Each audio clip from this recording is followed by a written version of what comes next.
नमस्कार, आप देख रहे हैं प्रदेश का नंबर 1 और सबसे भरोसेमंद news channel India news Haryana और मैं हूं आपके साथ आयुष चित्रांश। पुरानी पेंशन की बहाली करने की मांग समेत 5 सूत्रीय मांगों को लेकर के प्रदेश भर के कर्मचारियों ने मोर्चा खोल दिया है।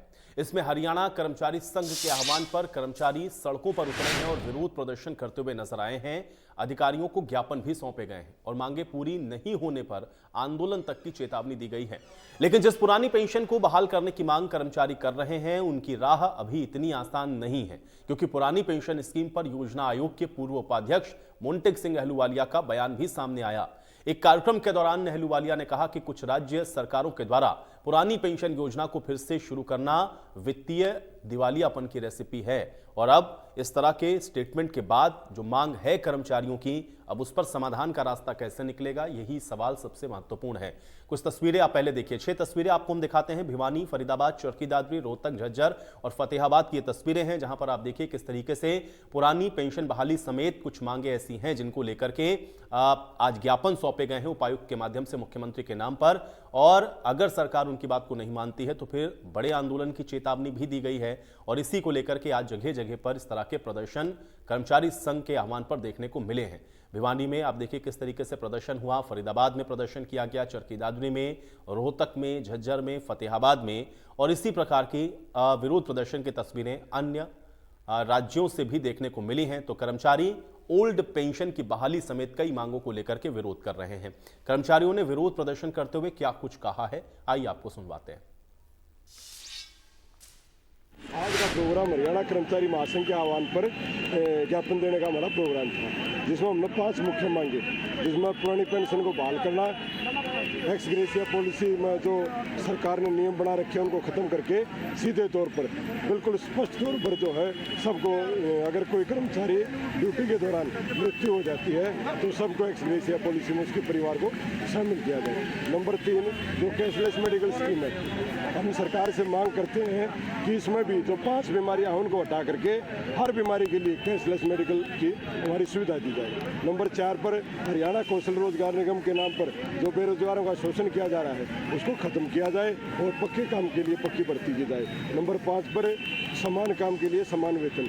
जब तक ये कौशल निगम भंग नहीं किया जाता, जो भी कच्चे कर्मचारी काम कर रहे हैं उन्हें सुप्रीम कोर्ट के फैसले के आधार पर जो पक्के काम के लिए जो तनख्वाह मिलती है वही कच्चे काम के लिए जो कर्मचारी है उसको वही तनख्वाह दी जाए।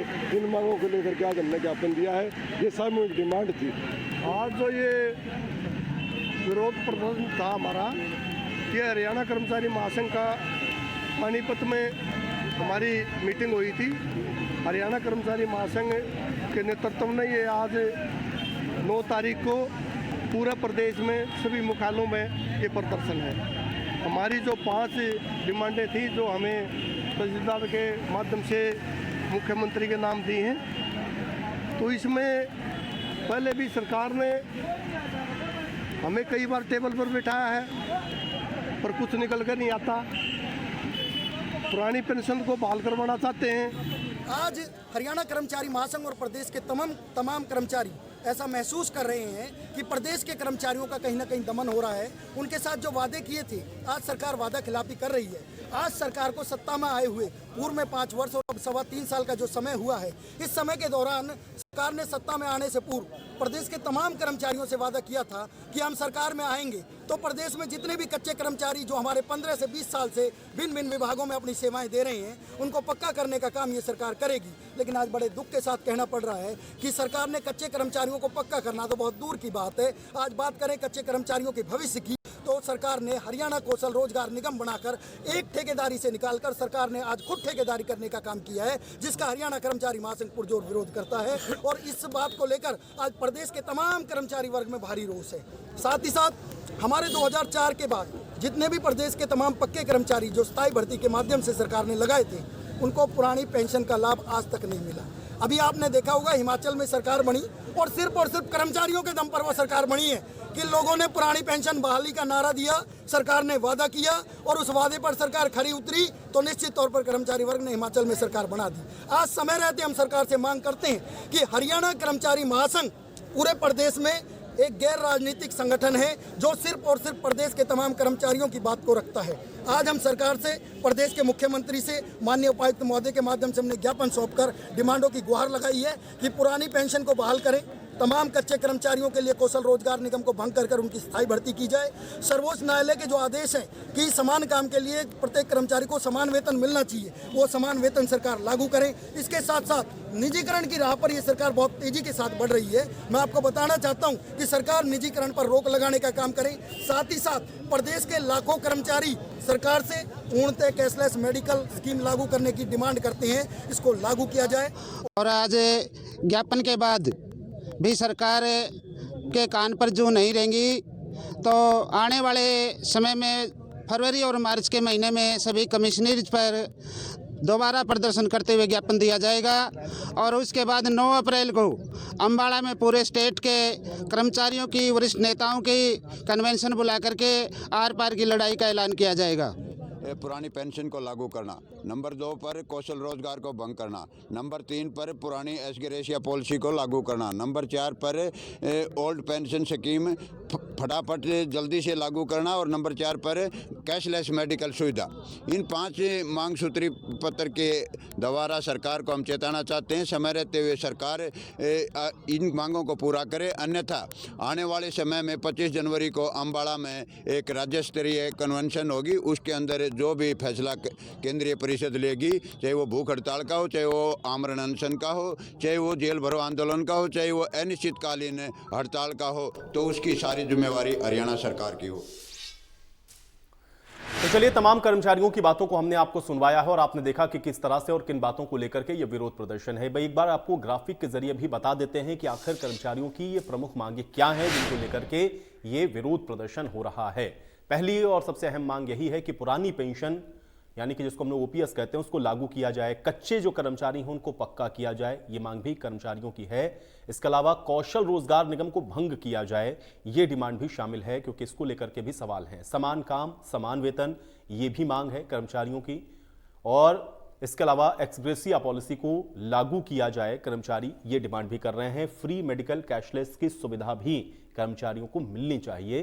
तो ये कुछ मांगे हैं जिनको लेकर के कर्मचारियों ने विरोध प्रदर्शन किए हैं और इसी को लेकर के आप देख रहे हैं कि कर्मचारियों की तरफ से सरकार को आंदोलन तक करने की चेतावनी भी दी गई है। अब आज की बड़ी बहस के सवाल हैं, उस पर नजर डालते हैं, उसके बाद आज की चर्चा की शुरुआत करेंगे। आज की बड़ी बहस का पहला सवाल यही है कि ओपीएस की बहाली की मांग और अब सरकार क्या करेगी। दूसरा सवाल यह है कि पुरानी पेंशन बहाल करने में आखिर चुनौतियां क्या क्या हैं।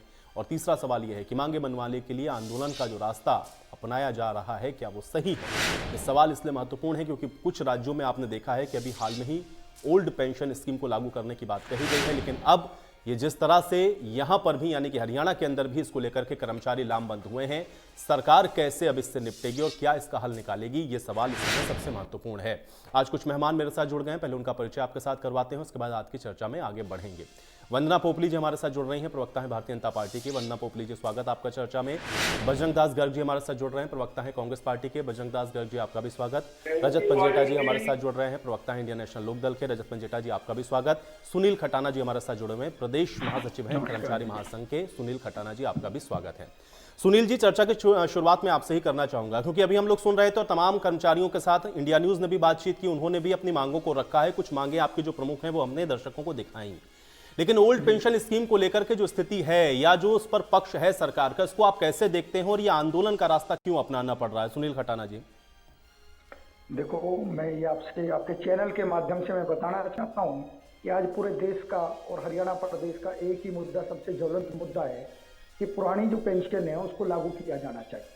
और प्रदेश का तमाम कर्मचारी ये चाहता है कि उसका जो सेवा काल के बाद भविष्य है वो पुरानी पेंशन में ही सुरक्षित है, क्योंकि एनपीएस में आप देख रहे हो कि जो पैसा हम शेयर देते हैं और सरकार जो शेयर देती है वो नाकाफी है कि रिटायरमेंट के बाद आदमी उसमें अपना गुजारा भत्ता नहीं चला सकता, जिसके कारण पूरे प्रदेश के कर्मचारियों ने पुरानी पेंशन को पुनः लागू करने के लिए ये मांग बड़े जोर शोर से पूरे देश और प्रदेश में चल रही है। और हरियाणा कर्मचारी महासंघ ने भी आज प्रदेश के तमाम कर्मचारियों की इस डिमांड को प्रमुखता के साथ उपायुक्त महोदय के माध्यम से प्रदेश के मुख्यमंत्री तक पहुंचाने की गुहार लगाई। वंदना पोपली जी, आप सुन रहे हैं सुनील खटाना जी की भी बात को, और प्रदेश के अंदर जो कर्मचारी विरोध कर रहे हैं पुरानी पेंशन को लेकर के इस समय जो परिस्थितियां हैं उसको आप किस नजरिए से देखते हैं? और दूसरा ये है कि अगर आप ये कहते हैं कि ये फिजिबल नहीं है, तो कुछ पड़ोस के हमारे राज्य हैं जहां पर हमको ये दिख रहा है कि वहां पे ओल्ड पेंशन स्कीम को लागू करने की बात कह दी गई है। कैसे इसका हल निकालेंगे आप, वंदना जी? आयुष, आपको मेरी आवाज आ रही है? जी। देखिए, सबसे पहले अभी आपने शुरुआत में जिन मोंटेक सिंह आहलूवालिया का जिक्र किया था, तो मुझे लगता है कि ये सबको मालूम भी होना चाहिए कि वो कौन है। मनमोहन सिंह जी की सरकार में, जो हमारे पूर्व प्रधानमंत्री थे, उनकी सरकार में वो प्लानिंग कमीशन में डिप्टी चेयरमैन थे, और वो क्या कह रहे हैं कि अगर हम पुरानी पेंशन को लागू करते हैं तो वो हमारी अर्थव्यवस्था के लिए आत्मघाती कदम होगा। मैं इस चीज को भी एक बार साइड में कर दूं कि हमारी अर्थव्यवस्था पर क्या फर्क पड़ेगा, क्योंकि बात कर्मचारियों की है और हमारे कर्मचारी कुछ चाह रहे हैं, तो उसके बारे में जो उसके टेक्निकलिटीज है उस पर जाना चाहिए। अभी आपने यहाँ पर कहा कि हमारे पड़ोस के कुछ राज्यों ने इसको लागू करने की घोषणा कर दी है, लेकिन वो लागू कर पाएंगे या नहीं कर पाएंगे वो भी जानना बहुत आवश्यक है। सबसे पहले एनपीएस है क्या, एक शॉर्ट में आपको बताने की कोशिश करती हूँ कि जो एनपीएस है उससे कर्मचारी की तनख्वाह के बेसिक में से 10% कटेगा और केंद्र सरकार उसका 10% देगी, और अभी इसको बढ़ाकर 14% कर दिया गया है, 14% कर दिया गया है। और वो जो पैसा है, जब कर्मचारी रिटायर हो जाएगा तो उसमें से 7% जो पैसा है वो एक साथ निकाल सकेगा, और बाकी जो 40% पैसा है उसको रिटर्न के तौर पर हर महीने वो निकाल सकेगा। तो ये सारा पैसा है एनपीएस का, जो कि कर्मचारी उसके अंदर दे रहा है 10% अपनी सैलरी के बेसिक का, साथ में 14% जो सरकार दे रही है, वो सारा का सारा जा कहाँ रहा है वो आपको जानना पड़ेगा। कि 9 ऐसी योजनाओं में जा रहा है जो कि निजी क्षेत्र में है, जिसका रिटर्न जो है, जैसे म्यूचुअल फंड होते हैं उसी तरह इसका रिटर्न जो है वो कर्मचारी को मिलेगा। तो आप ये जो पैसा है वो गवर्नमेंट के पास नहीं है, वो योजनाओं में लगा हुआ है। जैसे जैसे कर्मचारी रिटायर होते जाएंगे वो उस पैसे को निकालते जाएंगे। अब यहाँ पर जो हमारे पड़ोस के राज्य हैं वो क्या कह रहे हैं कि हम एनपीएस जो है उसको खत्म करके ओल्ड पेंशन स्कीम लागू करेंगे, सरकार हमारे को पैसा वापस दे। सबसे पहली बात, सरकार के पास फंड में वो पैसा ही नहीं है, वो योजनाओं में लगा हुआ है, और सरकार अगर वो पैसा तो कौन से हेड में से निकाल कर देगी।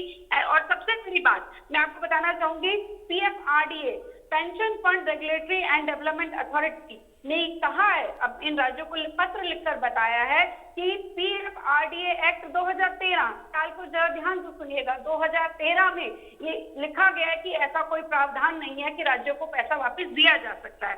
तो अब यहाँ पर एक प्रश्न तो यहाँ पर खड़ा हो गया कि जब एनपीएस का जो पैसा कर्मचारी जमा करवा रहे हैं वो सरकार के पास, केंद्र सरकार के पास है नहीं, तो राज्य सरकार वापस कैसे लेगा? और राज्य सरकार के पास ऑलरेडी जो इतने डेप्ट में चल रहे हैं वो किस प्रकार से ये ओल्ड पेंशन का पैसा दे पाएंगे? ये तो एक पॉइंट है। और दूसरा पॉइंट यहाँ पर सबसे इम्पोर्टेंट ये है कि जितने भी सरकारें हैं कांग्रेस की, जिसमें राजस्थान है और छत्तीसगढ़ है और आम आदमी पार्टी की सरकार पंजाब में है, जिन्होंने कहा है कि हम ओल्ड पेंशन स्कीम के तहत जो है पेंशन देना शुरू करेंगे, वो क्या कह रहे हैं? वो क्लियरली कह रहे हैं कि हम एनपीएस का जो जमा हुआ पैसा है वो हम कर्मचारियों को नहीं देंगे।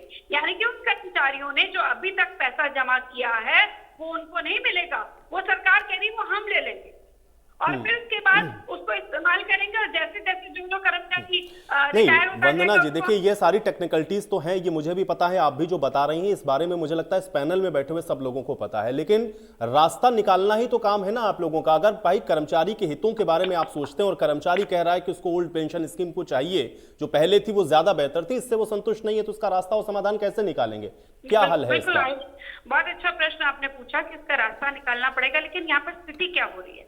स्थिति यहाँ पर हो रही है कि कहीं ना कहीं लोगों को ये ख्याली पुलाव दिखाकर इस तरह की कर्मचारियों को दिखाया जा रहा है कि हम ओल्ड पेंशन स्कीम लागू कर देंगे, जो कि इस समय राज्यों के बस में बिल्कुल भी नहीं है।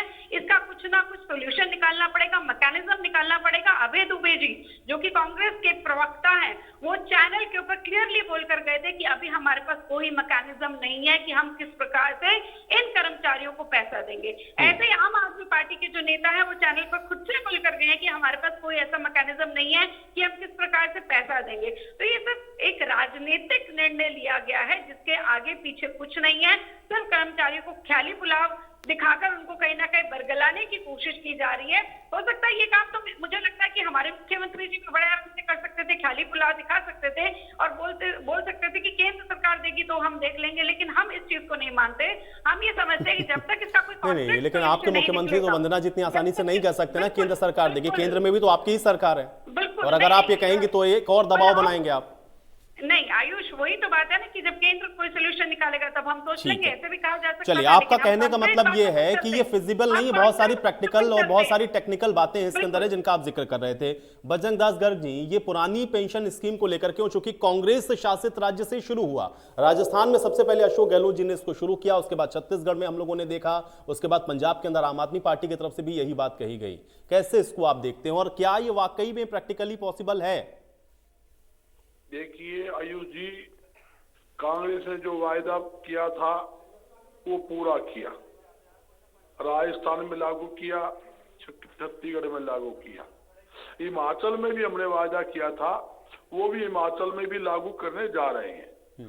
जहां तक कि सरकार को कर्मचारियों से बातचीत करके इस समस्या का समाधान निकालना चाहिए, ये जरूरी है। जहां ओल्ड पेंशन का सवाल है, ओल्ड पेंशन में क्या सुविधा थी? एक तो सुविधा थी कि जो उनको आखिरी में सैलरी मिलती थी उसका 50% आय महीने उनको पेंशन मिलती थी, मेडिकल सुविधा मिलती थी, बैंक से जैसे सरकार की तरफ से कम ब्याज पर लोन मिलता था, कई प्रकार की स्कीमें थी, वो स्कीमें सारी बंद हो गई।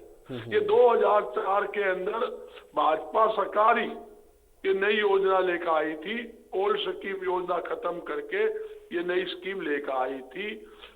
उसी का इन्होंने विरोध कर रखा है, हमारा पुरानी योजना लागू करे, ओल्ड पेंशन योजना लागू करे। इस सरकार क्या है, ये सरकार हरियाणा कौशल विकास योजना ले आई, इसे सीधे तौर पे कर्मचारी नाराज है, कर्मचारी हित में नहीं है। तो भाजपा सरकार बार बार कहती थी हम ठेका प्रथा खत्म करेंगे, मनोहर लाल जी ने कितनी बार घोषणा करी हम ठेका प्रथा खत्म करने जा रहे हैं, कर्मचारियों को, जो पुराने कर्मचारी है उनको पक्का करेंगे। आज तक पुराने कर्मचारी को पक्का नहीं किया, वो आपके सामने है। सफाई कर्मचारी जो नगर पालिका में थे, नगर निगम में थे, उनसे वायदा किया था हम आपको पक्का करेंगे, उनको पक्का नहीं किया। उन्होंने अल्टीमेटम दिया 4 महीने पहले भी, हम अगर आप हमारी मांगे नहीं मान लोगे, हमें पक्का नहीं करोगे तो हम हड़ताल पे जाएंगे। वो हड़ताल पे भी आपके सामने 11 दिन हड़ताल पे रहे दिवाली के समय में, फिर उनको बुलाकर बातचीत करके उनको मनाया मुनी करी भी आगे हम आपकी काम इसमें काम करने जा रहे हैं।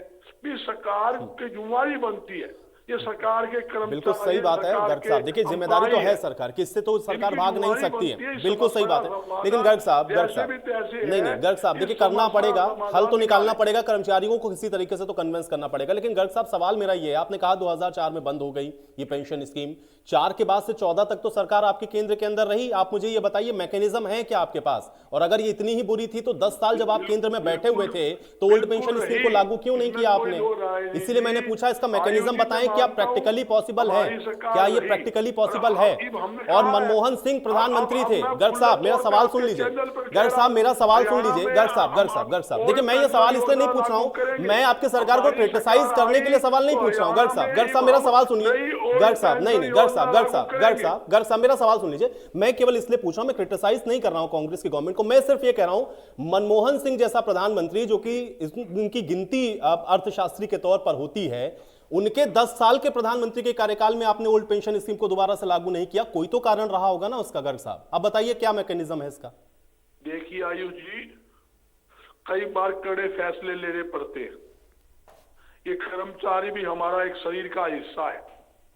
जब कर्मचारियों को मैं मानता हूं भी आर्थिक बोझ पड़ेगा, इसमें कोई दो राय नहीं, इस बात से इंकार करने की कोई बात नहीं है।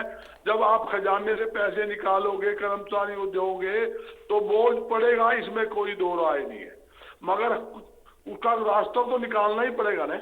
जब एक कर्मचारी आंदोलन कर रहे हैं, नाराज है, बार बार खिलाफ हो रहे हैं और बार बार सब लोग वायदा कर रहे हैं हम कोई बात नहीं आपकी बात को मानेंगे, जब मुख्यमंत्री पता था भी ये काम नहीं हो सकता था, मुख्यमंत्री ये क्यों? तो आप ये मान गए ना गर्ग साहब कि 10 साल तो मतलब आप भी हल नहीं निकाल पाए ना इसका, आप भी तो हल नहीं निकाल पाए ना इसका। आज तो पॉलिटिकली कहना आसान है चूंकि आप विपक्ष में हैं, लेकिन मुझे बताइए कि अगर ये इतना आसान होता तो आपने ही इसका हल निकाल लिया होता। आप तो कर्मचारी के हित के बारे में सोचते हैं। देखो जी, जब बड़ा मुद्दा कब बना है, ये आप मान के चलिए। ये भी ओल्ड पेंशन योजना का मुद्दा ज्यादातर इब चला है। ये इतना बड़ा मुद्दा बन गया, हर एक सरकारें इस बात को मानने लगी भी हाँ कर्मचारियों की तरफ भी देखने की जरूरत है। कर्मचारी क्या था, रिटायर होता था, उसको लोन मिलता था, कम ब्याज पे लोन मिलता था, बड़ा ठीक है, लेकिन ये समझने में बड़ा समय लग गया, इसलिए बराबर से जिम्मेदारी हो गई भाई, बराबर जिम्मेदारी हो गई। समझने में आपको भी समय लग गया, क्योंकि 4 से लेकर के 23 तक आ गए हम, 4 से लेकर 23 तक आ गए, 10 साल आप भी रह गए, 8 साल 9 साल इनको भी हो रहा है। रजत मंजेठा जी, कैसे देखते हैं आप इसको, ओल्ड पेंशन स्कीम को लेकर के स्पेशली? देखिए आयुष जी, 2003 में वाजपेयी जी ने इसके ऊपर कानून बनाया था। 2004 में इसकी नोटिफिकेशन हो गई थी, मगर हमने इसको लागू नहीं किया हरियाणा में जब तक हमारी सरकार थी। हमारे इंडियन नेशनल लोकदल की सरकार में बहुत अच्छा बजट मैनेजमेंट भी थी, पैसा भी था। 4 लाख पक्के कर्मचारी थे उस वक्त।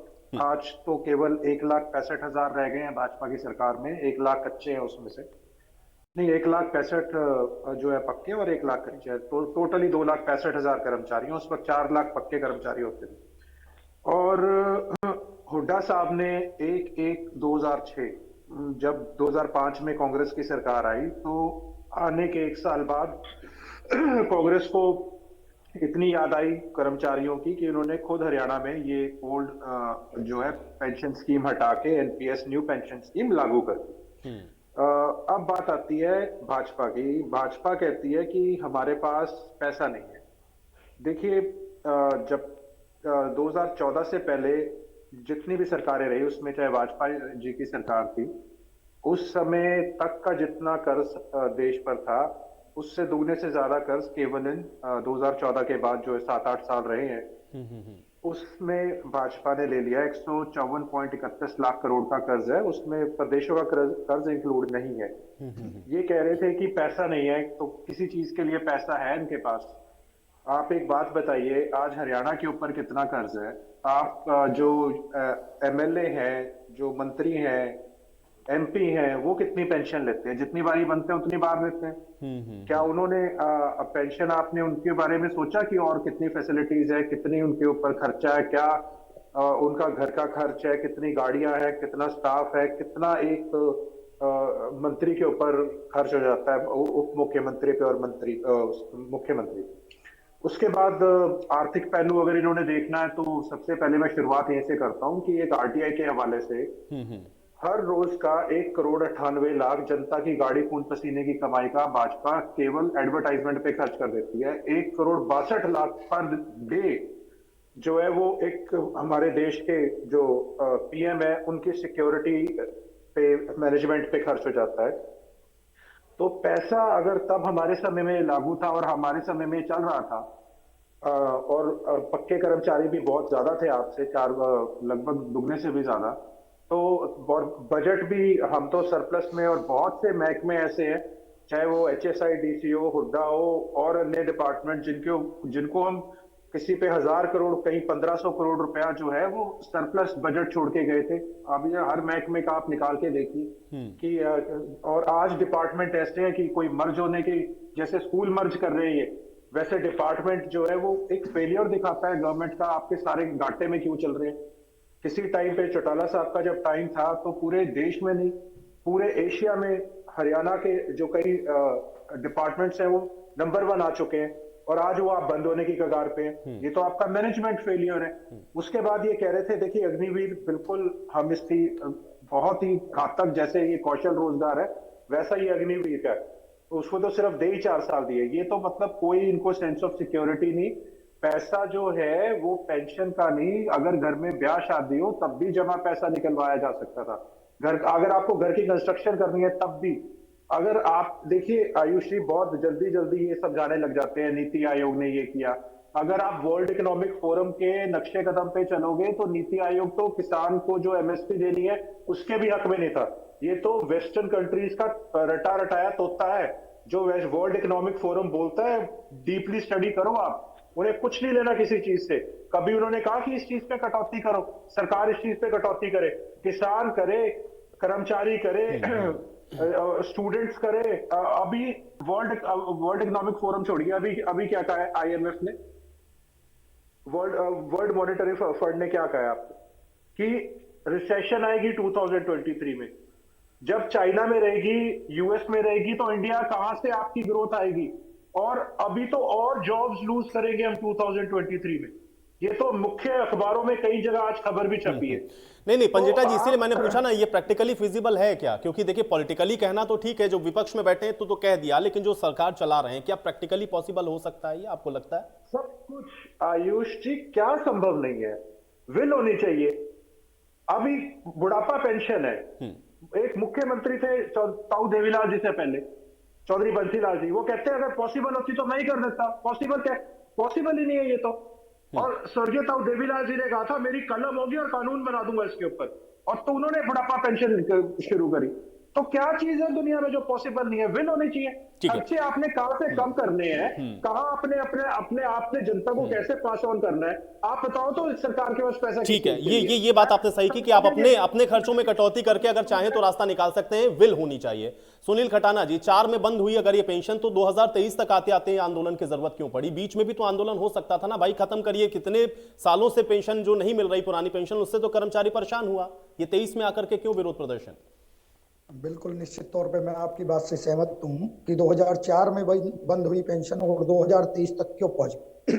मैं इस पे प्रकाश डालना चाहता हूँ कि जब 2004 में केंद्र की सरकार ने इस पेंशन को बंद कर दिया और 2006 में प्रदेश सरकार ने इस पेंशन को बंद कर दिया 10 साल के लिए, निश्चित तौर पर कर्मचारी पहले दिन से ही पुरानी पेंशन की आवाज उठाता रहा। लेकिन एनपीएस के जिस तरह आज हमारे सामने, चाहे कांग्रेस की बात करें चाहे बीजेपी की बात करें, कि जो बात कर रहे हैं कि आज पैसा देने के लिए नहीं है, निश्चित तौर पर 10 साल तक हम संघर्ष कर रहे थे कि शायद कोई ना कोई सरकार पुरानी पेंशन को बहाल करेगी। और जब 2014 तक कांग्रेस की सरकार में पुरानी पेंशन बहाल नहीं हुई, तो स्वर्णिम भविष्य के सपने दिखाए गए आज वर्तमान की सरकार ने कि हम सत्ता में आएंगे तो पुरानी पेंशन बहाल करेंगे, कच्चे कर्मचारियों को पहली कलम से हम पक्का करने का काम करेंगे। और आज कौशल रोजगार केंद्र और बना दिया, जो निगम बनाया है। मैं कहना चाहता हूं कच्चे कर्मचारियों को खटाना जी, क्या 14 में क्या केंद्र की तरफ से यह वादा किया गया था या प्रदेश में यह कहा गया था कि पुरानी पेंशन को हम लागू कर देंगे? इनके मैनिफेस्टो के अंदर था ये? निश्चित तौर पर जब कोई भी सत्ता का परिवर्तन होता है तो कर्मचारी वर्ग में एक उम्मीद, एक आशा जगती है कि जो भी नई सरकार आएगी, कहीं ना कहीं वो नई उम्मीद और आशा थी आपको, लेकिन इनके मैनिफेस्टो में तो नहीं था ना खटाना जी। देखो ना इन्होंने आपसे वादा किया। जो ये सरकार बनी है, कर्मचारी वर्ग ने अपना वोट देकर इस सरकार को बनाने का काम किया था, लेकिन आज प्रदेश सरकार से जो कर्मचारी वर्ग को जो उम्मीदें थी, आज वो उम्मीदें पूरी नहीं हो रही और प्रदेश का तमाम कर्मचारी वर्ग अपने आप को ठगा हुआ महसूस कर रहा है। 5 वर्ष का पूर्व का कार्यकाल देखा कि नई नई प्रदेश की सरकार बनी है, जरूर कर्मचारी वर्ग के लिए कुछ ना कुछ काम किए जाएंगे, लेकिन जब 5 वर्ष का कार्यकाल बीत गया और आज प्रदेश में 3.25 साल का कार्यकाल अब भी वर्तमान सरकार को हो गया, आज बड़े दुख के साथ कहना पड़ रहा है कि अभी तक प्रदेश सरकार ने कर्मचारियों के प्रति किसी भी प्रकार का कोई संज्ञान नहीं लिया, ना पुरानी पेंशन की बात करी, ना जो वादा करते थे कि पहली कलम से प्रदेश के तमाम हम कच्चे कर्मचारियों को पक्का करने का काम करेंगे। आज बड़े अफसोस के साथ कहना पड़ता है कि कच्चे कर्मचारियों को पक्का करना तो दूर की कौड़ी, आज हरियाणा कौशल रोजगार निगम बनाकर सरकार एक ठेकेदारी से निकालकर स्वयं ठेकेदारी करने का काम कर रही है। तो इसलिए कर्मचारी वर्ग में भारी निराशा है। आज हम प्रदेश सरकार से गुहार लगाते हैं कि आपका समय है, सत्ता के 21 महीने बचे हुए हैं, कर्मचारी वर्ग की अनदेखी ना करें, क्योंकि कर्मचारी आपकी रीढ़ की हड्डी है। सरकार की जो नीतियां हैं उनको प्रचार और प्रसार करने का माध्यम है और हम सरकार का एक अभिन्न अंग है। जिस प्रकार आप लोग सत्ता में बैठकर, लेकिन खटाना जी, मुख्यमंत्री ने तो आज कह दिया कि अभी कम से कम ओल्ड पेंशन स्कीम पर तो कोई विचार नहीं है। अभी मुख्यमंत्री ने इस बात को कहा, आज प्रेस कॉन्फ्रेंस में उन्होंने इस बात को कहा कि अभी ओल्ड पेंशन स्कीम पर कोई विचार फिलहाल नहीं है, हम इसको फिलहाल बहाल नहीं करने वाले हैं। आगे का स्टेप क्या है अब आप लोग का? देखो, निश्चित तौर पर कर्मचारी वर्ग में भारी निराशा है। आज हमने प्रदेश के मुख्यमंत्री के नाम ज्ञापन सौंपा है, आगामी समय में कमिश्नरी पर भी इसी प्रकार के ज्ञापन सौंपेंगे और प्रदेश सरकार से हम गुहार लगाएंगे, एक अपील करते हैं कि प्रदेश सरकार कर्मचारियों की पुरानी पेंशन बहाली की जो ये स्कीम है, इसको पुनः इस पर पुनर्विचार करे, इसके लिए कोई कमेटी गठित कर इसको लागू करने की योजनाएं बनाएं। क्योंकि सरकार जो अपने आप में होती है वो कोई भी योजना बनाकर पुरानी पेंशन को लागू कर सकती है। जिस प्रकार अभी बता रहे हैं, अभी गर्ग साहब ने बताया, पंजेटा जी ने बताया कि छत्तीसगढ़ में, आपके हिमाचल में, पंजाब में जो आप ये सरकारें जो दे रही हैं, राजस्थान में दे रही हैं, तो हरियाणा एक छोटा सा प्रांत है, ऐसा क्या है कि हरियाणा सरकार हमें पुरानी पेंशन बहाल करके नहीं दे सकती। ठीक है वंदना जी, ठीक है। देखिए राजनीतिक बातें वंदना जी यहाँ पर होती रहेंगी, लेकिन पंजेटा जी ने एक बड़ी महत्वपूर्ण बात उठाई कि कुछ रास्ता अगर आप निकालना चाहिए तो विल होनी चाहिए, दूसरा यह है कि कहीं से आप कट ऑफ करके दूसरी जगह आप उसको दे सकते हैं, ऐसा भी नहीं है। और खासतौर से पॉलिटिकली या फिर जो सांसदों के ऊपर, जो मंत्रियों के ऊपर खर्चे होते हैं, उसको थोड़ा कट ऑफ कर दीजिए। रास्ता तो निकालना पड़ेगा ना, विल होनी चाहिए। वंदना जी। आयुष, मुझे कृपया टाइम दीजिएगा अपनी बात को रखने के लिए। सबसे पहले सुनील खटाना जी कह रहे हैं कि छत्तीसगढ़ की सरकार दे रही है, राजस्थान की सरकार दे रही है। माफ कीजिए, दिया नहीं है, उन्होंने अनाउंस किया है। और वो क्या कह रहे हैं कि जो एनपीएस का पैसा अभी तक कर्मचारियों ने जमा कराया है उसको हम देंगे नहीं। और ये राज्य सरकार क्या चाह रही है कि एनपीएस का जो पैसा है वो हमारे सरकार के अकाउंट में आ जाए। जो कर्मचारियों के हेड में है, अकाउंट के हेड में पैसा है, वो सरकार के अकाउंट में कैसे आ सकता है वो देखना पड़ेगा। इसको सिर्फ एक राजनीतिक बयान दिया गया है, इसके अलावा कुछ नहीं है। दूसरी बात, रजत पंजेटा जी ने कहा कि सरकार कह रही है कि पैसा नहीं है। मुझे लगता है कि हमने बड़ा क्लियरली, मैंने जब डिबेट शुरू करी थी तब भी मैंने ये बात कही थी कि हमें इसकी टेक्निकलिटीज को देखना चाहिए। यहाँ पर पैसों की बात नहीं हो रही, यहाँ पर उसका जो टेक्निकल टर्म्स है वो देखनी पड़ेगी कि न्यू पेंशन स्कीम का जो पैसा अभी तक जो कर्मचारी भर चुके हैं उसका क्या रहेगा, क्योंकि उसको हम निकाल नहीं सकते, वो तो हमारे हाथ में नहीं है, वो तो इन्वेस्ट हो चुका है। और अगर ओल्ड पेंशन स्कीम लागू की जाती है तो क्या जो अभी कर्मचारी न्यू पेंशन स्कीम के अंदर हैं, क्या वो ओल्ड पेंशन स्कीम के अंदर आ पाएंगे? बिल्कुल नहीं आ पाएंगे। उनके लिए जो नई नियुक्तियां होंगी तो शायद हो सकता है कि उनको ओल्ड पेंशन स्कीम में लाया जा सके। तो इसमें बहुत सारी चीजें हैं वो देखनी पड़ेंगी। राजनीतिक बयानबाजी करना अलग है। अभी बजरंग दास गर्ग जी कह रहे थे, अभी बहुत सारी कमियां और खूबियां गिनवा रहे थे कि ओल्ड पेंशन स्कीम इतनी अच्छी, न्यू पेंशन स्कीम इतनी खराब। मुझे याद है कि मानती हूँ कि वाजपेयी सरकार ने इसको लागू किया था, लेकिन इसको जमीनी तौर पर जो कार्यान्वित किया था वो मनमोहन सिंह की सरकार ने किया था। और दूसरी बात, केंद्र सरकार ने केंद्र के कर्मचारियों के लिए किया गया था, ये राज्यों के लिए कहीं से भी उनको कहा नहीं गया, कंपल्शन नहीं की गई थी कि आप इसको लागू करिए। मैं आपके सामने एक दो डेटा रखना चाहूंगी। मेघालय, मिजोरम, नागालैंड में 2010 में ओल्ड पेंशन स्कीम बंद हुई, केरला में 2013 में, छत्तीसगढ़ में 2012 में, वेस्ट बंगाल में अभी भी चल रही है। तो ये राज्य सरकारों को ने अपने तरीके से इसको मानकर लागू किया था। यानी कि हरियाणा में अगर ये लागू हुई तो हुड्डा सरकार ने लागू की। आप ये बोल रहे कि राजस्थान में लागू हुई तो हम भी करेंगे। तो आप उस समय कहा थे 10 साल तक आपने इसके बारे में क्यों नहीं सोचा? उसका जवाब इनके पास नहीं है। तो उनके समय के जो प्रधानमंत्री है मनमोहन सिंह और इनके जो वित्त मंत्री थे पी चिदम्बरम, उन्होंने मुख्यमंत्रियों की बैठक को बुलाया और बुलाने के बाद क्या कहा कि पेंशन की वजह से खजाने पर क्या बोझ पड़ता है उसके बारे में समझाया। उनको ये भी समझाया कि जो पब्लिक फंड है उसमें पैसा आने दीजिए, एनपीएस शुरू करिए। तो उस समय आपकी सोच कुछ और थी, आज कुछ और सोच है। उस समय अर्थशास्त्र आपका कुछ और था, आज आपका अर्थशास्त्र कुछ है। तो इसमें देखना चाहिए। मैं फिर से कह रही हूँ कि बहुत सारी चीजें हैं, इस पर सोचना पड़ेगा। और केंद्र सरकार कहीं ना कहीं इस विषय पे विचार कर रही होगी। तो इस तरह से सड़क पर आकर मुझे लगता है कि इस विषय को नहीं सुलझाया जा सकता। कर्मचारियों के हक में है और साथ के साथ ये पैसा जो 98% लोगों के हित में लग रहा है, हम उनके भी फायदे में है। लेकिन वंदना जी, एक चीज तो और है, थोड़ा सा फिजिबल इसलिए भी हो सकता है। रजत जी ने भी कहा कि देखिए पहले तो इतने पक्के कर्मचारी थे, अब तो पक्के हैं नहीं, आधे से ज्यादा तो आपने उसको कच्चे कर्मचारियों में तब्दील कर दिया। दूसरा, कौशल रोजगार निगम को लेकर के सवाल उठा कि भाई आपने ये और बना दिया साथ में। इसके अलावा समान काम समान वेतन, ये जो तमाम मसले हैं इन सबको पैरेलल आपको डील करना है। कैसे करेंगे? ये कर्मचारी नाराज क्यों हो रहा है आप लोगों से? ठीक है, इनकी सरकारें तो है नहीं, आरोप लगाने से तो होगा नहीं, आपसे क्यों नाराज हैं ये सब?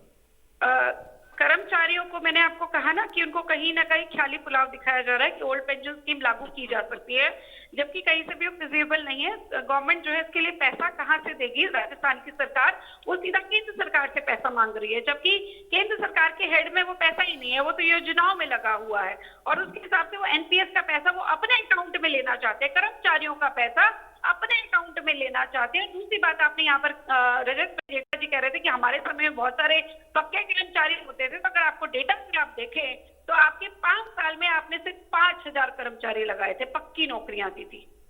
और अगर मैं यहाँ पर बात करूं, बजरंग दास जी की सरकार जब रही तब उनके पहले टर्म में 10,000, दूसरे टर्म में 68,000 और अभी हम 1 लाख से ज्यादा की नौकरियां दे चुके हैं। और अभी भी मुख्यमंत्री जी ने घोषणा की कि 50,000 नौकरियां जल्दी ही उनको और दे दी जाएंगी।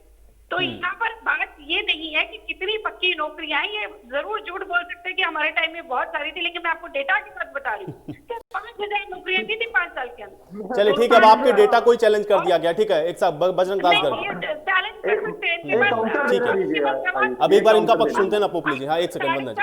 गर्ग साहब, ठीक है, केंद्र के बाद भी अगर हम देखें गर्ग साहब, तो हरियाणा के अंदर भी आपकी सरकार ने इसको लागू किया। क्यों लागू किया पुरानी पेंशन स्कीम? आयु जी, मैं बहन जी का थोड़ा जवाब दे दूं।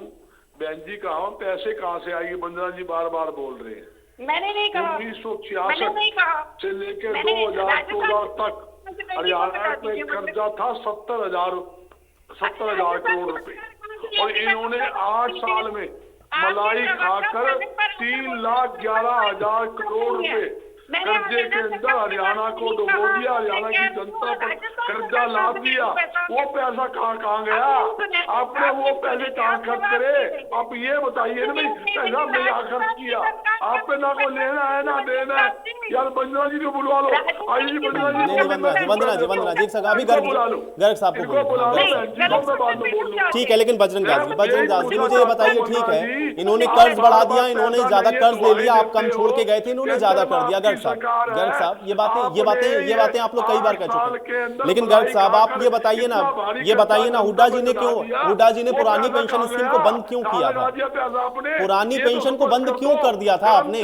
गर्ग साहब अगर इतनी अच्छी थी स्कीम, इससे कोई नुकसान नहीं था, कर्मचारियों का सिर्फ हित था, तो प्रदेश के अंदर आपने क्यों बंद कर दी?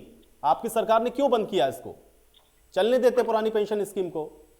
देखिए, जिस टाइम लागू हुआ, आपको मैंने बताया 2003 के अंदर वाजपेयी सरकार में ये आया था, 2004 में लागू हुआ था। उसी के तहत लगभग पंजेटा जी ने बताया ना, तब तो इनेलो की सरकार यहाँ थी, उन्होंने नहीं लागू किया, लेकिन जैसे ही भूपेंद्र हुड्डा जी की सरकार आई, आपने लागू कर दिया इसको। प्रदेश में क्यों लागू किया? मैं देश की भी बात नहीं कर रहा हूँ, मैं प्रदेश की बात कर रहा हूँ। हमने खुद लागू किया है, मैं खुद एग्री कर रहा हूँ। ये तो बहन जी इस बात को ही मानने को तैयार नहीं है। राजस्थान के अंदर ओल्ड पेंशन लागू अभी तक हो ही नहीं। मैं लागू हो चुकी है, छत्तीसगढ़ में लागू हो चुकी है। आप चेक करवाइए, दोनों स्टेट के अंदर ओल्ड पेंशन योजना का लाभ मिल रहा है। और तीसरी सुन लो, इनको बता देता हूँ, हिमाचल के अंदर भी जल्दी ही, हिमाचल में भी जल्दी ही ओल्ड पेंशन योजना लागू होने जा रही है। आप ये झूठी बातें क्यों बताइए? ये वायदा किसने किया था? ठेका प्रथा खत्म करने का वायदा किसने किया था? ये मनोहर लाल जी ने घोषणा की थी, ये कांग्रेस पार्टी ने नहीं कही, ये मनोहर लाल जी ने घोषणा की थी। ठेका प्रथा खत्म करूंगा, भ्रष्टाचार खत्म करूंगा, जो पुराने कर्मचारी उनको पक्का करूंगा। पक्का करने की बात छोड़िए, ये कौशल योजना और कर्मचारी का भट्टा बिठाने का काम आप कर रहे हो। आपके पास ना कोई नीति है, ना कोई योजना है, आप अपनी हिसाब से दुकान चला रहे हो। आपने हरियाणा का भट्टा बिठा दिया, भारतीय जनता पार्टी ने तो हरियाणा का भट्टा बिठा दिया। व्यापार आपने आप देखिए आयु जी, एक मुख्यमंत्री बयान सुन लीजिए, 8 साल पूरे हुए, हरियाणा का मुख्यमंत्री इससे झूठा मुख बना आदमी नहीं देखा। वो क्या कहते हैं, मैंने प्राइवेट उद्योग के माध्यम से 12,60,000 बेरोजगारों को रोजगार दिया। अरे तुम्हें रोजगार छीना है, एक का तो नाम गिना दो, आपने रोजगार दिया हो। ये कहते हैं कि हमने अब 1.5 साल पहले घोषणा की, जब हम जो उद्योग के माध्यम से 75% जो हरियाणा के युवाओं को रोजगार देंगे, 75 आदमी को भी ये रोजगार दिया हो, तो मैं आपके चैनल के सामने कह रहा हूँ, ये इंडिया न्यूज हरियाणा सारा देश देखता है। ये झूठी बातें, झूठी घोषणाएं, काठ की हंडी एक बार चढ़ती है, बार बार नहीं चढ़ती। वो एक बार आपकी हंडी चढ़ ली, दूसरी बार उतर ली, तीसरी बार आपकी हंडी साफ है, लोगों को पता लग गया ये झूठ की। ठीक है, अब आपने जो वादा किया मैकेनिज्म बस सोच के रखिएगा, क्योंकि जनता अगर भरोसा कर ले तो कम से कम ये मत कहिएगा कि ऐसा होता तो हम ऐसा कर देते। पंजेटा जी क्या कहना चाह रहे हैं? देखिए आयुष जी, 2 बातें मैं कहना चाहता हूँ। इन्होंने, मैडम ने एक वर्ड यूज करा, फीजेबल नहीं है और सरकारी फंड के ऊपर असर पड़ेगा। जब 10 लाख करोड़ आप बट्टे खाते में अपने उद्योगपति दोस्तों का डाल देते हो, तब कोई फिजिबल देखते नहीं हो क्या कि फिजिबल रहेगा क्या नहीं? वो सिर्फ ताकि उनकी जो शीट्स हैं वो क्लियर हो सके, टैक्स लायबिलिटी बैंकों की खत्म हो सके, ठीक है। तब भी फिजिबल देखा कीजिए। दूसरा, अब मैं एक बड़ा इंटरेस्टिंग पहलू है ये, दूध का दूध पानी का पानी हो जाएगा इससे। हमारे टाइम जब 2004 में हम गए तो मार्च 2005 में हुड्डा साहब आ गए। उस समय बिल्कुल 4 लाख पक्के कर्मचारी थे। देखिए कितना जादू है, कितनी जादुई सरकार है। ये आंकड़ों का खेल देखिए इनका, मैं तो हैरानगी मानता हूं। ये आप फैक्ट्स भी चेक कीजिएगा। इन्होंने हजारों करोड़ तो सिर्फ सैकड़ों करोड़ तो फॉर्म बेच के कमाए हैं एचपीएससी के, और मेरे पास वो पूरी फिगर्स है हर साल की, 206 करोड़ रुपए दे दूंगा मैं आपको। हाँ, उसके बाद बड़ा इंटरेस्टिंग फैक्ट ये है आयुष जी कि जब हमारी सरकार में 4 लाख पक्के कर्मचारी थे और बजट भी अच्छी तरह मैनेज था, कुछ भी यानी अगर आर्थिक बोझ पड़ता हो, आर्थिक पहलू को समझें तो हमारे कर्ज बढ़ना चाहिए था। 2006 में हुड्डा साहब ने 1 जनवरी को ये लागू कर दी ताकि प्रदेश पे कर्ज ना बढ़े, आर्थिक बोझ ना पड़े। ओल्ड पेंशन स्कीम खत्म करके न्यू पेंशन स्कीम लाने के बाद कर्जा तो हर साल हजारों करोड़ बढ़ के आज लाखों करोड़ में हो गया, और ओल्ड पेंशन स्कीम भी लागू नहीं है। यानी ये मैनेजमेंट देखिए कितना बढ़िया तरीके से ये 10 साल कांग्रेस के और ये 8 साल भाजपा के चले हैं, जहां कर्मचारियों को ओल्ड पेंशन स्कीम भी नहीं देनी, वहां पैसा भी बचाया जा रहा है और साथ साथ साइमल्टेनियसली प्रदेश के ऊपर कर्ज भी बढ़ता जा रहा है। तो आप कर्ज ही बचा लेते, दोनों में से एक काम कर लेते। अगर आपको लगता है आर्थिक बोझ पड़ेगा, फिजिबल नहीं है, और कहते हैं ना कि where there is a will there is a way. हम जो इस वक्त आपने भर्ती किए, अगर हमारी सरकार आती है उनको भी शामिल करेंगे, हमारे नए को तो देंगे, रास्ता भी निकालेंगे। रजत जी, आप मानते हो कितनी यूनिवर्सिटी हमने बनाई, बिजली के थर्मो प्लांट हमने 5 लगाए, इन्होंने 1 लगाया भारतीय जनता पार्टी ने, एक कोई काम विकास का रजत जी किया? मैं आपकी बात का जवाब देता हूँ, एक भी काम भारतीय जनता पार्टी ने किया? बिजली के थर्मो प्लांट सारे हमने लगाए। ठीक है, कंप्लीट हो जाए साहब कंप्लीट हो जाए, पंजेटा जी की बात कंप्लीट हो जाए। ठीक है, आप जो बात कह रहे हैं कि इन्होंने विकास के कामों में लगाया नहीं, आपने जो कर्ज बढ़ाया उसको विकास के कामों में लगाया। ठीक है, ये बात तो भी वंदना पोपली जी भी कहेंगे कि हमने भी विकास के कामों में लगाया। बात यहाँ पर ओल्ड पेंशन स्कीम की है, उसको कैसे आप लागू करेंगे सिर्फ इस पर। ठीक है गर्ग साहब, ठीक है, एक सेकंड मैं खत्म कर रहा हूँ, मैं नहीं बोलूंगा, फिर आप ही को चांस दूंगा, आपसे ही बुलवाएंगे। गुलजारी लाल नंदा जी देश के प्रधानमंत्री होते थे, उन्हें अपने घर से निकाल दिया गया था क्योंकि उनके पास किराया नहीं था देने के लिए, केवल 500 रुपए आते थे, वो भी फ्रीडम फाइटर कोटे से। ऐसे ही लाल बहादुर शास्त्री जी के पास उस समय कोई लोन कराता था, गाड़ी के पैसे नहीं थे लोन के लिए, फिएट कार नहीं थी उन्होंने, और उनकी धर्मपत्नी तक को पता नहीं था कि मेरा पति प्रधानमंत्री है देश का। वो सिर्फ ये बोल के जाते थे कि मैं पीएम ऑफिस में काम करता हूं। ऐसे प्रधानमंत्री भी रहे हैं जो देश का एक जनता का गाड़ी खून पसीने की कमाई का पैसा बचाने की तरफ ध्यान देते थे। ऐसे नहीं, आज देश प्रदेश पे ये जनता नहीं देना पैसा, एक कोई अपनी जेब से नहीं दे रहा, कोई एहसान नहीं कर रहा, और जो प्रोग्रेस है और जो गवर्नमेंट है ये कॉन्टिन्यूस प्रोसेस है। ये नहीं कि आज हमने ये कर दिया, चादर तान के ओढ़ के सो गए आराम से अपने हीटर के अंदर और एसी के अंदर, और ये जो सरकारी गाड़ी में आगे पीछे 4 एस्कॉर्ट पायलट लेके ये जो हूटर बजते हैं ना कान में, ये दिमाग खराब करता है आपका। ये तब जनता की तरफ ध्यान नहीं देने देता आपको। तो आप जनता की तरफ ध्यान दीजिए, जनता का पैसा है, जितना मर्जी कर्ज ले लीजिए, जितना मर्जी घी पीजिए, आपको भी पता है आपने अपनी जेब से नहीं देना, टैक्स बढ़ाएंगे जनता से वसूलेंगे, महंगाई होगी वंदना जी घूम फिर के बात वहीं पर है भाई, कहीं से कट करके आप इन लोगों के बारे में भी तो सोच सकते हैं ना, क्योंकि खर्च कम करेंगे तो इनका हल निकाल सकते हैं आप। ये कहने से तो काम चलेगा नहीं, फिजिबल नहीं है। देखिए, मुझे लगता है ये बहुत क्लियर है कि अगर ओल्ड पेंशन स्कीम को लागू किया जाता है तो राज्य इसको अकेले स्तर पर नहीं ले सकता, इसके लिए केंद्र सरकार का भी होना साथ में आवश्यक है, और केंद्र सरकार जरूर इस विषय में सोच रही है। राजनीतिक बयानबाजी अलग है, लेकिन इसके विषय में सीरियस से सोचना, इसके मैकेनिज्म को ढूंढना। ऐसा नहीं है कि पहले बजरंगबाजी करें, हमने लागू कर दिया, लागू नहीं हुआ जी, आपने अनाउंस किया है, आपके प्रवक्ता खुद बोलकर जाते हैं कि अभी हमारे पास इसका कोई मैकेनिज्म नहीं है। तो हम वो झूठा यहाँ पर खाली एक दाव खेल दे, वो पॉसिबल नहीं है। अगर उसके पीछे कोई मैकेनिज्म मिलेगा जरूर उसको फॉलो किया जाएगा। लेकिन सबसे बड़ी बात रजत पंजेटा जी ने यहाँ पर दो बातें कही। उन्होंने एक पहली बात कही एनपीए की, जो बट्टे खाते की बात ये कर रहे थे। तो मैं आपको बताना चाहूंगी कि 2008 तक जो ऋण दिया गया था यूपीए सरकार में, वो था 23.3 लाख करोड़, जिसको 2014 में 61 लाख करोड़ बढ़ा दिया गया और इतना ज्यादा लोन दे दिया गया और खराब कंपनियों को लोन दिया गया ताकि वो ऋण वापस नहीं आए। और उस ऋण को बैलेंस शीट से अगर हम अंडर राइट कर देते तो इसका मतलब ये नहीं कि उसकी वसूली का अंत हो गया। जिस तरह से आप ये प्रचार करते हैं ना कि हाँ वसूली नहीं ली जा रही है, उनका माफ कर दिया है, माफ कुछ नहीं हुआ, फरार करवा दिए उनको,